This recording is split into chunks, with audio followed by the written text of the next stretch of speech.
was a thin little oar, and it seemed often ready to snap. The correspondent, pulling at the other oar, watched the waves and wondered why he was there.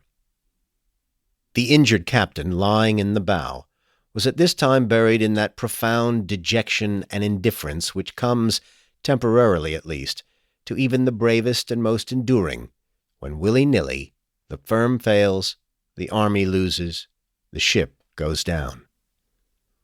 The mind of the master of a vessel is rooted deep in the timbers of her, though he commanded her for a day or a decade. And this captain had on him the stern impression of a scene in the grays of dawn of 7 turned faces, and later a stump of a topmast with a white ball on it that slashed to and fro at the waves, went lower and lower and down. Thereafter there was something strange in his voice. Although steady, it was deep with mourning, and a quality beyond oration or tears. "Keep her a little more south, Billy," said he. "A little more south, sir," said the oiler in the stern. A seat in this boat was not unlike a seat upon a bucking bronco, and by the same token, a bronco is not much smaller. The craft pranced and reared and plunged like an animal. As each wave came, and she rose for it, she seemed like a horse making at a fence outrageously high. The manner of her scramble over these walls of water is a mystic thing, and moreover, at the top of them, were ordinarily these problems in white water, the foam racing down from the summit of each wave, requiring a new leap, and a leap from the air. Then, after scornfully bumping a crest, she would slide and race and splash down a long incline and arrive bobbing and nodding in front of the next menace. A singular disadvantage of the sea lies in the fact that after successfully surmounting one wave, you discover that there is another behind it just as important and just as nervously anxious to do something effective in the way of swamping boats. In a 10-foot dinghy, one can get an idea of the resources of the sea in the line of waves that is not probable to the average experience, which is never at sea in a dinghy.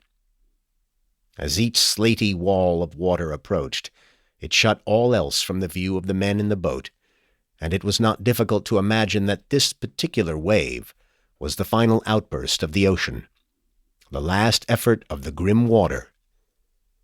There was a terrible grace in the move of the waves, and they came in silence, save for the snarling of the crests. In the wan light the faces of the men must have been gray. Their eyes must have glinted in strange ways as they gazed steadily astern. Viewed from a balcony, the whole thing would doubtlessly have been weirdly picturesque. But the men in the boat had no time to see it, and if they had had leisure, there were other things to occupy their minds.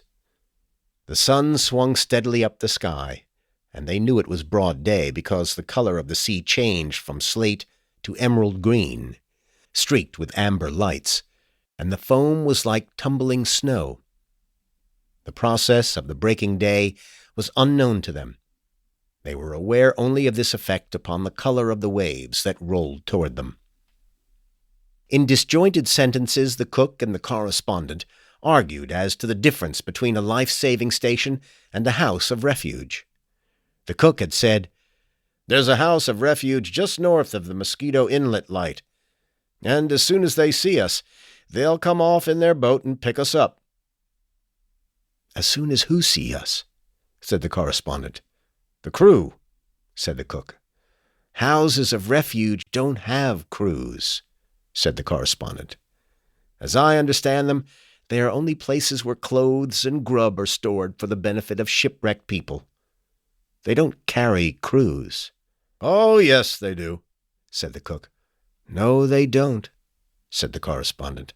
"Well, we're not there yet anyhow," said the oiler in the stern.